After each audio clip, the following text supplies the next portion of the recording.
I get a lot of questions about my SCAR, how I set it up, how I manipulate it. Well, there's two different ways you can kind of do it. This is a stock SCAR 16S, the way you get it out of the box from FN. And there's not a whole lot of things you can do really to set it up if you want to, you know, for the stock version, unless you want to start adding things, which we'll talk about here in a second. Now, you want to add a muzzle device, you can certainly do that to mitigate felt recoil, specific type of impulses that you don't like. You can find what works for you. The only consideration that I take in on this stock gun is where I put the charging handle. Obviously, it's ambidextrous controls. Fire control, the safety is ambidextrous, the mag release is ambidextrous. However, the bolt catch and release is not. So, for that, I put it on the right side. And I'll talk about why I do that in a second in relation to the bolt catch and release. But the biggest problem is for me when I'm in unorthodox shooting positions, or I just get a good reload or a really fast reload and I get my hand back on the gun quickly, sometimes it may land a little bit to the rear and that charging handle may hit my hand, which could potentially cause a malfunction, and you obviously don't want that. So for this, with shorter rail system, for me and the way my arms and hands work, I throw it on the right side. Now I basically have to manipulate it like an AK platform. So I'm coming up underneath. Obviously we don't want to go over the top because we have optics and things like that. But we obviously should practice them all just in case you're in different positions. So again, that's the stock. I put it on the right side. And the reason why I do that is I'll show you. So I'm going to lock the bolt to the rear. I'm going to set up a double feed malfunction.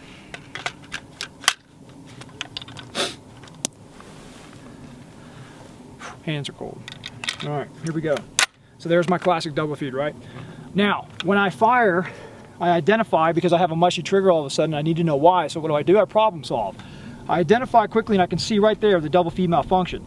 So what I need to do at this point is lock the bolt to the rear so I can take the pressure off the double feed malfunction so I can get that magazine out of there.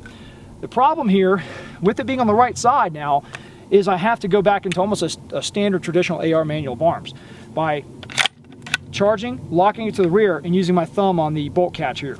Okay, now that locks the bolt to the rear, I'm going to strip the magazine. There goes the mag, because it probably caused a problem.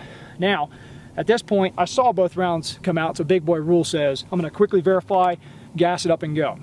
But at this point, if I did have to charge, it was low light or something, I need to charge it a few times to clear that malfunction out. At this point, I can't see into the mag well because of this. I can't rotate and look into it. So you have to charge, and then come over the top and verify that it's clear, and then quickly insert, rack, and then engage. So that's the problem. If you have a double feed malfunction, you just have to add more steps to it if you want to run it on the right side. But there's no problem with it, you just have to add a little bit more. So you justify that, weigh it on the scale of the survivability scale, I like to say, and see if that works for you. All right, now we'll put this one down. All right, so you can see with this gun here, I've actually got it a little bit enhanced. Now I've got a PWS extended rail system on this SCAR, same gun, SCAR 16S, that extends my fire control hand or support hand out a little bit farther, which complements the way I like to shoot. Obviously, it also complements the way I use my mission essential equipment with my D-ball and my impact weapons component light mount with my Surefire Mini, where it makes it one small compact unit. So that's what I really like running this. Now obviously I had to take the front side off of this SCAR and I run just some Troy flip-ups so I can clear it with the laser system, because I do like to run it up here because I can have manual control, manual fire the laser, or if you run a pressure switch, you can actually throw your pressure switch right up in here and it fits perfect in the in between the D-ball and the rail.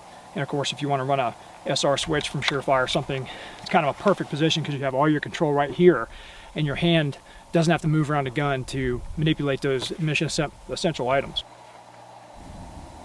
Also, an internal component that I put into this gun is a SCAR trigger from Geisley, a phenomenal trigger system to put in there to enhance the efficiency of the weapon system. Okay, now you can see I got the classic double feed in this SCAR again. Have the charging handle on the left side. Because I have that extended rail, my hand doesn't impinge now, or doesn't get in the way of the charging handle because it's out far enough. So no matter what position I'm in, I don't have this close grip anymore. I'm out where I need to be, so I can run on the left side. And here's the value added also on the left side, in this case with a double feed malfunction. If I take it off safe, try to fire, I have a mushy trigger. So what am I going to do? I'm going to problem solve. I'm going to identify, I see the double feed right there by the slight rotation. At this point I need to lock the bolt to the rear. Well, you saw what we had to do with the other SCAR. by taking my hand off fire control, racking, and then stripping and having all these other weird ergonomics? Well, basically, I'm basically grabbing the charging handle here. I'm going to rotate the gun so you can see it. Pull it back, and my thumb sits perfectly on the bolt catch right there. So I just locked the bolt to the rear without taking my hand off fire control. At this point, lock it, strip it. I can rack and identify at the same time. Take my new source of ammunition, charge it, and there you go.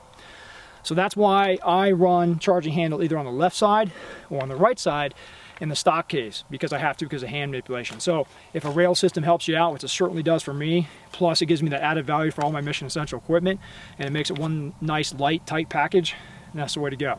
So that's some simple enhancements, modifications, and charging handle manipulation considerations you should take in when running the SCAR. I'm Travis Haley. Stay sharp, be safe. Thanks for joining me.